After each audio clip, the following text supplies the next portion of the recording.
Oi, aqui é a Priscila e a dica do vídeo de hoje é muito importante, sério. Seu português vai parecer muito mais natural se você usar bem os verbos saber e conhecer. Vamos começar com o verbo saber. Usamos saber quando falamos sobre habilidades e informações.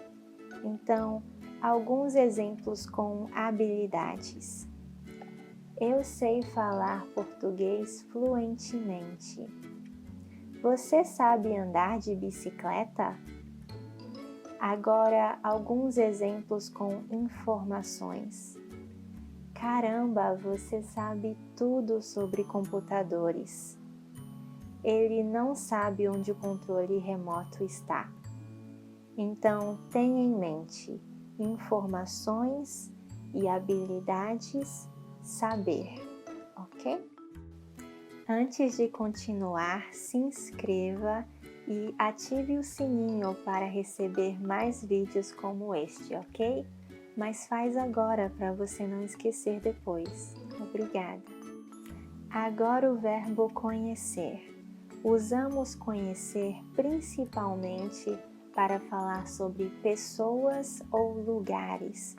Alguns exemplos com pessoas. Eu conheço a Cláudia muito bem.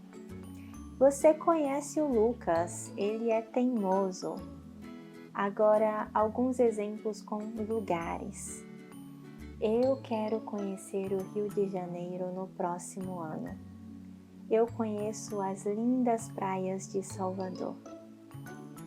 Quando falamos sobre visitar um lugar pela primeira vez ou falamos que já estivemos em um lugar antes, usamos conhecer, né? Quando eu digo eu quero conhecer o Rio, it's like I wanna visit Rio for the first time. Ou quando eu digo eu conheço Salvador, I mean, I've been to Salvador. Sim? E também é muito comum usar o verbo conhecer para falar sobre obras. Alguns exemplos. Eu conheço todas as obras do Romero Brito. Você conhece o filme chamado Tropa de Elite? Todos os exemplos que eu dei estão na descrição deste vídeo, ok? Agora eu vou dar algumas frases para você em inglês e eu quero que você tente traduzir, ok? Vou te dar alguns segundos para você pensar e responder. Ok, pronto? She doesn't know my name. Ela não sabe o meu nome. I don't know you.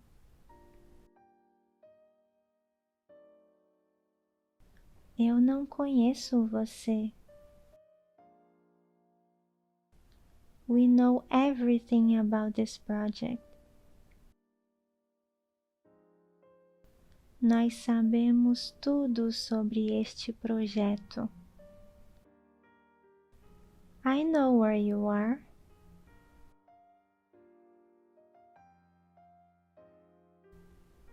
Eu sei onde você está. Você lembra que usamos conhecer para falar sobre lugares, né? Então, como você diria? I've been to Canada. It's beautiful. Eu conheço o Canadá. É lindo. I've never been to California. Eu não conheço a Califórnia. I really wanna visit Brazil one day. Eu realmente quero conhecer o Brasil um dia. Ou eu quero muito conhecer o Brasil um dia. Bom trabalho! Não esqueça de revisar e praticar mais, tá bom? E agora você quer mais dicas, né? Então deixe sua sugestão nos comentários, se inscreva e assista esse próximo vídeo aqui, ok? Muito obrigada e até daqui a pouco. Tchau!